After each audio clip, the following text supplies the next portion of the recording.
Leave travel concession. அதுக்கு முன்னாடி கிளாஸில் வந்து கார் ப்ரொவிஷன் எல்லாம் தெளிவாக பார்த்தாச்சு. கார் யாரை வச்சுருக்கா, அந்த காருக்கு செலவு பண்ணுறது யார், ப்ரைவேட் யூஸா, ஆஃபீஸ் யூஸா, போத் யூஸா அப்படின்றத பேஸ் பண்ணி 3 கேட்டகரியில் வந்து எவ்வளோ டேக்ஸபிள் வேல்யூ வரும், எவ்வளோ எக்ஸம்ஷன்ஸ் கிடைக்கும் அப்படின்றதெல்லாம் தெளிவாக பார்த்தோம். லீவ் ட்ராவல் கன்செஷனில் ஃப்ளைட்டில் பறக்கிறோம் எக்கனாமிக் கிளாஸ், ட்ரெயினில் போகிறோம் ஃபஸ்ட் கிளாஸ் ஏசி, இந்தியாவுக்குள்ளே in a block of 4 calendars, block of 4 calendar இயர்ஸில் 2 times தான் வந்து நீங்கள் அதை யூஸ் பண்ணிக்க முடியும் அப்படின்றதெல்லாம் நம்ம பார்த்துட்டோம். ரைட்டா? இப்போ அடுத்தது அதே மாதிரி 1+2 ஃபஸ்ட்டு குழந்தை சிங்கிள் சைல்டு, அடுத்தது ட்வின்ஸ் வருதுன்னா 1+2க்கு 3த்துக்கும் வந்து அப்ளை பண்ணிக்கலாம். இதுவே 2+1 ஃபஸ்ட்டு ட்வின்ஸாக பிறந்து அதுக்கப்புறம் வந்து உங்களுக்கு தேர்ட் பேபி வருது அப்படின்னு சொன்னால் அந்த ஃபஸ்ட்டு ட்வின்ஸோட உங்களுக்கு அந்த கன்செஷன் முடிஞ்சிருச்சு. அடுத்து தேர்டுக்கு அப்ளை பண்ணுங்க. அடுத்தது இன்றைக்கி பார்க்க போகிற டாபிக் எம்ப்ளாயி ஸ்டாக் ஆப்ஷன். என்ன சொல்கிறான் கம்பெனி, இப்போ இந்த Swiggy, Zomato, Infosys, Cognizant, HCL, tech Mahindra, இந்த மாதிரி பெரிய பெரிய கம்பெனியாக இருக்கட்டும், இல்லை வந்து புதுசாக IPO லிஸ்ட் ஆகிற கம்பெனியாக இருக்கட்டும், எம்ப்ளாயி நீ என் கூட ஒரு 3 வருஷம் இருக்கியா இல்லை 5 வருஷம் இருக்கியா, என் கூடவே இருந்து அப்படின்னு சொன்னால் ஒரு கான்ட்ராக்டை போட்டு இந்த இயரோட எண்டிங்கில் உனக்கு நான் ஷேர்ஸ் அலாட் பண்ணிடுறேன். அன்றைக்கி ஃபேர் மார்க்கெட் வேல்யூ எவ்வளோ ஒன்றா இருக்கலாம், ஆனால் நான் உனக்கு ஃபிக்ஸடாக ஒரு 1000 ஷேர்ஸ் கொடுக்குறேன், இல்லை 2000 ஷேர்ஸ் கொடுக்குறேன். அன்றைக்கி 1000 ஷேர்ஸோட வேல்யூ ஃபார் எக்ஸாம்பிள் அலாட் பண்ணுற அன்றைக்கி 100 rupees அப்படின்னு சொன்னால் உங்களுக்கு கிட்டத்தட்ட 2 லட்ச ரூபா உங்களுக்கு பெனிஃபிட் கிடைக்கிற மாதிரி. ஆனால் நீங்கள் என்ன பண்ணணும், 3 வருஷம் இல்லை 5 வருஷம் கம்பெனி கூடவே இருக்கணும். டீம் லீடரை மிரட்டுவான், ஆஃபீஸில் நிறைய பாலிடிக்ஸ் இருக்கும், மேனேஜர் பிடிச்சி கழுவி ஊற்றுவான், கண்ணில் ரத்த கண்ணீர் வரும். போவியா, போகக்கூடாது. ஏன்னா அதுக்குள்ளே போயிட்டு அவனுக்கு ஷேர்ஸ் கிடைக்காது.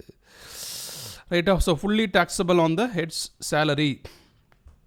இது இந்த 2 லட்ச ரூபா, சப்போஸ் 100 ரூபா ஃபேர் மார்க்கெட் வேல்யூ, 2000 ஷேர் உனக்கு அலாட் பண்ணுறாங்க, 2 லட்ச ரூபா கிடச்சிதுன்னா அது ஃபுல்லாக சேலரியில் அப்படியே உங்களுக்கு வந்த மாதிரி நீங்கள் டேக்ஸ் கட்ட வேண்டியதான்.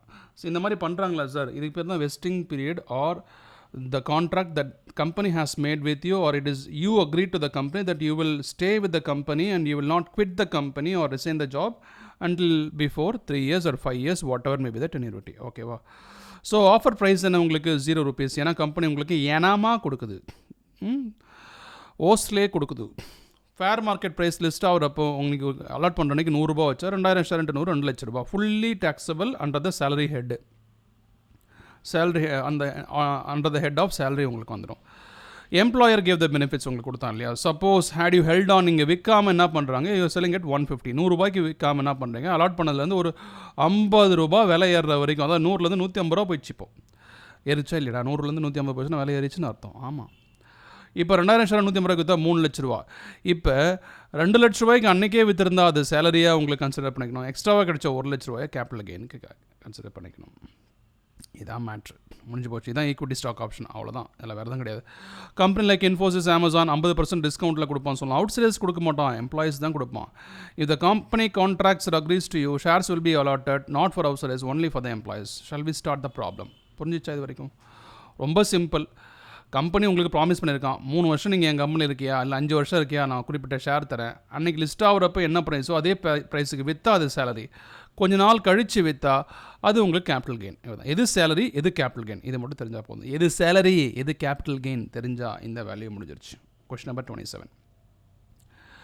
AB co limited 1000 sweat equity ஷேர்ஸை கொடுக்குறாங்க. கம்பெனி அக்கௌண்ட்ஸில் பிடிச்சிருக்கோம். What is sweat equity shares? Mister ஆர்ன்ற எம்ப்ளாயி, ஆர்னா ராஜா, ராக்கெட் ராஜா, அந்த மாதிரி வச்சு ஜூன் 25 கொடுக்குறாங்க. The shares will allotted 600 rupees per share against a fair market value of 9 FMV.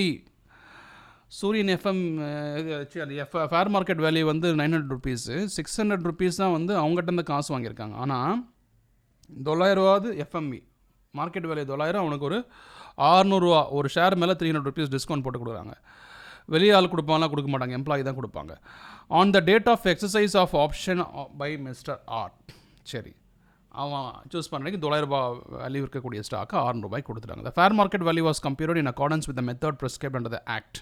அப்படி தான் அவன் கால்குலேஷன் பண்ணியிருக்காங்க. What is the perquisite value of a sweat equity shares allotted to mister? Perquisite value எவ்வளோ? 900 ரூபா கொடுத்தது, 900 ரூபா வெளியாளுக்கு விற்றுருக்கலாம் company நினச்சிருந்தா. ஆனால் 600 ரூபாய்க்கு கொடுத்ததால கம்பெனிக்கு ஒரு 300 ரூபா உனக்கு பெனிஃபிட் கொடுத்துருக்குல்ல. எத்தனை ஷேருக்கு? 1000 ஷேருக்கு. அந்த 3 லட்ச ரூபாய்க்கு நீ வந்து சேலரியாக taxable under the head of salaries. Now the shares in the demat account வந்துருச்சா? இப்போ என்ன கேட்குறாங்க அடுத்த question, in the case of subsequent sale of those shares ஒரு வேளை விற்றுருந்தா what would be the cost of acquisition of the shares? இப்போது மறுபடியும் அந்த ஷேரை வாங்கணும் அப்படின்னு சொன்னால் என்ன காஸ்ட் ஆகும் அப்படின்றத கேட்குறாங்க. என்ன காஸ்ட் ஆகும்? Cost of acquisition in case of subsequent sale. Allot பண்ணது சப்சீக்வெண்ட்டாக விற்றுட்டு இப்போ மறுபடியும் வாங்குற அப்படின்னு சொன்னால் ஃபேர் மார்க்கெட் வேல்யூ இப்போ 900, ரைட்டா?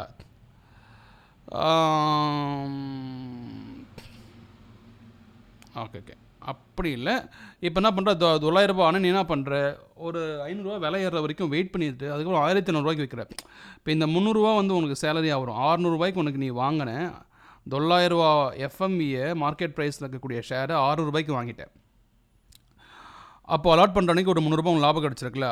1000 ஷேர் இன்ட்டு 300 3 லட்ச ரூபா. 1000 ஷேர் இன்ட்டு 3 லட்ச ரூபா ஃபுல்லாக டேக்ஸ் ஸ்டார்ட் சேலரி. அந்த 300 ரூபா 900லேருந்து 1400 ரூபா போச்சுல்ல. அந்த 500 ரூபாய் எக்ஸ்ட்ரா கிடச்சிச்சுல, அது கேபிட்டல் கெயின். இதான் மேட்ரு, ஏற்கனவே பார்த்தாச்சு. சரியா? ஸோ இவ்வளோ தான் sir equity stock options. Equity stock option ஒரு எம்ப்ளாய்க்கு கம்பெனி கொடுத்தானா அலாட்மெண்ட் ப்ரைஸ் எவ்வளோன்னு பார்க்கணும். கம்பெனி எம்ப்ளாய்கிட்டேருந்து எவ்வளோ காசு வாங்கியிருக்கான். ஃபுல்லாக ஃப்ரீயாக வாங்கிட்டானா ஃபுல்லாக சேலரி தான். இல்லை ஏதாவது கொடுத்துருக்கானா ஃபேர் மார்க்கெட் வேலையிலேருந்து அந்த 600 ரூபாய் என்ன அமௌண்ட்டை வாங்கினானோ அதை கழிச்சிட்டு மீதி இருக்கிறது சேலரி.